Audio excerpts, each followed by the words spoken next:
हम मनुष्यों का स्वभाव लगभग एक जैसा ही होता है। हमें किसी बातों को सुनकर बुरा भी लग जाता है, कभी किसी की बातें सुनकर हम बहुत खुश भी हो जाते हैं। कभी कभी इतना बुरा लग जाता है कि हम उन्हें बद्दुआएं भी देने लग जाते हैं, भला बुरा कहते हैं, गाली गलौज पे उतर आते हैं। पर ये कितना सही है? क्या हमारी जिंदगी के लिए हमेशा के लिए ये सही रह सकता है? और ये सब करने से हमें मिलता क्या है? आइए जानते हैं एक छोटी सी कहानी से। सच्ची कहानी है संत तुकाराम जी की। महाराष्ट्र के संत थे, मुंबई के रहने वाले थे संत तुकाराम जी। बहुत ही प्रसिद्ध संत थे। आज भी लोग उनको उतने ही मानते हैं जितना कि पहले के लोग मानते थे। मुंबई में आप किसी से भी पूछ लोगे तो संत तुकाराम के बारे में आपको बता देगा। उन्हीं के एक शिष्य थे जिनका जो लड़का था बहुत ही गुस्सैल स्वभाव का था, बहुत ही चिड़चिड़ा था, सबको मतलब गाली गलौज पे उतर आता था, छोटी छोटी बात पे सबको परेशान किया रख करता था। अपने दोस्त यार किसी से भी उसकी नहीं पड़ती थी। फिर जो तुकाराम जी के संत थे वो अपने पुत्र को अपने गुरु जी के पास लेकर आए और कुछ दिन आश्रम में रहने के लिए बोला और गुरु जी से प्रार्थना की कि प्लीज गुरु जी आप इसके व्यवहार में बदलाव कराकर ही मेरे घर पर वापस भेजिएगा। संत तुकाराम जी ने कहा कि आप निश्चिंत रहें। कुछ देर आश्रम में रहने के बाद वो बालक, आदत थी उसकी, वैसा ही चिड़चिड़ाहट करते रहता था, गुस्सा करते रहता था। एक दिन तुकाराम जी शांति से बैठकर अपना ध्यान कर रहे थे तो जब उसे रियलाइज हुआ कि वो सच में बुरा है। क्या होता है ना कि जब हम जिस माहौल में रहते हैं तो हमें अपने आप को पहचानने की ताकत मिलती है, क्षमता मिलती है। फिर हम शांत लोगों में रहेंगे तो हम खुद ब खुद अपने आप को पहचान जाएंगे कि हम कैसे हैं, चिड़चिड़ाहट करते हैं, गुस्सा करते हैं या फिर हम शांत स्वभाव वाले हैं। उसी तरह उस लड़के को भी रियलाइज हुआ कि वो दूसरों से विपरीत है। फिर वो गुरु जी से पूछा कि मैं आपके जैसा क्यों नहीं हो सकता, मैं इतना गुस्से वाला क्यों हूँ, मैं भी आपके जैसा शांत रहना चाहता हूँ, आप अपना राज बताइए कि आप इतना शांत कैसे रह लेते हैं।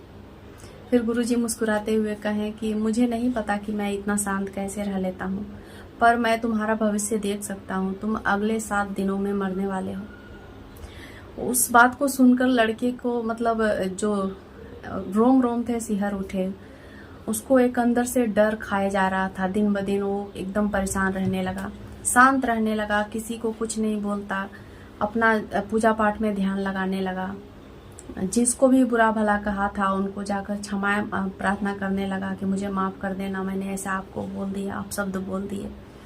उसके व्यवहार में दिन पर दिन बदलाव होते चले गए। वो एक संतों जैसा व्यवहार करने लगा।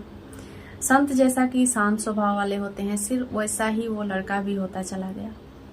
जब उससे लास्ट दिन जब था उसका और उसे लगा कि आज मैं मरने वाला हूँ, गुरुजी ने कहा था, मेरी भविष्यवाणी की थी कि आज के दिन ही तुम मर जाओगे, इस दिन को। फिर वो लड़का लास्ट में सोचा कि मैं एक बार अपने गुरुजी से मिल लेता हूँ। उसके शरीर पे, उसके मुख पे अजीब सा एक अलग ही तेज था, अलग ही सुकून थी, शांति थी। वो गुरुजी से आकर बोला कि गुरुजी आज तो मैं मरने वाला हूँ, मैं एक बार आपसे आशीर्वाद लेने आया हूँ। गुरुजी ने कहा कि हाँ तुम मरने वाले हो, पर ये बताओ तुम्हारा पिछला 1 हफ्ता कैसा गुजरा, तुमने 7-8 दिन कैसे गुजारे। उस लड़के ने कहा कि मैंने तो किसी से कुछ नहीं कहा, जिससे जो कुछ कहा भी था तो मैंने माफी मांग लिया। लड़के ने गुरुजी से कहा कि मैं बहुत अच्छे से जिया हूँ, ना मुझे किसी ने अपशब्द कहे, ना मैंने किसी को कहा। मेरी जिंदगी बहुत शांत और बहुत ही अच्छी चल रही है, यहाँ तक कि मैं भगवान को भी मानने लगा हूँ, अपने आप को पहचानने लगा हूँ। पर अफसोस कि मैं ज्यादा दिन तक जिंदा नहीं रहने वाला। गुरुजी हंसते हुए कहा कि नहीं, ये सब गलत है, मैं बस तुम्हें सही रास्ते पर लाने के लिए ये कहा था कि तुम 7 दिन में मरने वाले हो। और मेरे भी शांत रहने का, मेरे भी क्रोध ना करने का रीजन यही है। मैं जानता हूँ कि मैं कभी भी किसी भी पल मर सकता हूँ।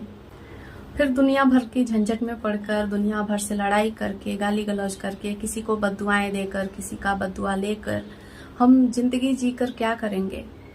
जब किसी को कुछ भी नहीं पता है कि हम कब मरने वाले हैं, किसी को भी नहीं पता होता है कि हम कितने टाइम धरती पर जिंदा रहने वाले हैं, तो जितना भी पल हमारे पास है उसे खुशी खुशी और प्रेम भाव से क्यों ना गुजारें।